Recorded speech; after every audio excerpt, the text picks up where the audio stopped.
Chris, spectacular win at Battle in Barnsley 2. What did you make of that victory for yourself? How did you feel about your performance and the outcome? Yeah, we're happy with it. A lot better than the first time, and a lot better than the second time as well. Just working on more in gym and just listening to my corner really, and just did what they told me to do, and it paid off. So yeah, I'm happy. Yeah, you're moving on now to 3-0, your record. But what I want to know is, why did you decide in the first place to take this up, to step in between the ropes? Because it does take some guts to do that. Yeah, well, I used to play rugby with Dom Hunt. I used to follow him as well once he got into amateurs, so I went down to White Rose. I had an amateur in 2016, I won that on, I think that was unanimous. And then I had a kid, so I stopped from there really, so I thought I'd do this sensible thing. And then I had another kid, so he's now 2. So I've got a 7-year-old and a 2-year-old.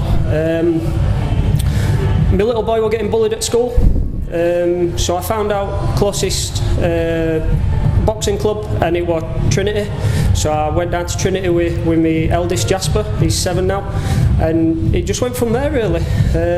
Just watched him doing what he does, and I fancied getting back into it myself, and I've got a good partner who supported me to do that as well. I guess that's the beautiful thing about boxing, that yes, it is a sport, but also you mentioned things like bullying. It helps a lot, doesn't it? Oh, 100%. Like, without boxing over the last few years, obviously I try and raise a little bit for Andy's Man Club, and yeah, it's a big thing now. We just need to we just need to talk, and it helps massively.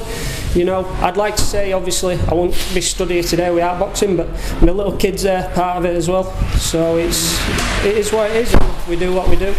As long as you clear that head, that's what it's all about. Clear head and moving on. I can see that boxing means a lot to you, doesn't it? Oh, 100%, 100%. Just walking through them doors, everyone says it every time. Walking through that door, your head just clears, and you go home so much happier. It's unbelievable, really. So I'm happy to keep doing what I do, and I've got a good support behind me, good corner people, and just keep ticking away, really, enjoying what we do. Any plans for the future? Any more fights that you'd like to have, in 2024, or are you done for this year? No, I'd like, my aim was to have 3 a year, just because I'm 33 now. So you don't look it. Thank you. So yeah, just I were hoping to have 2 more, but I think I might just do 1 more. But we'll just go from there and see what happens. Any sponsors, anyone like that you'd like to give a shout out to? Oh Jesus, we've got a lot of sponsors. So where do we start? We've got Yorkshire Timber Gates, we've got Dom Unboxing, Aspire Outdoor Leisure, Josh Stead Digger Hire, Jesus, I can't call them all off the top of my head. There must be at least 20 or 30, but I'll put them all on my socials afterwards, and everybody can check them out and see who they are. Without them, I wouldn't have my kit, I wouldn't have my training, you know, so I can't thank them enough. And like I said, me followers as well, the rugby lot from Crigg Rugby, there's a lot from down there, there's a few from work, a few from my ex-works.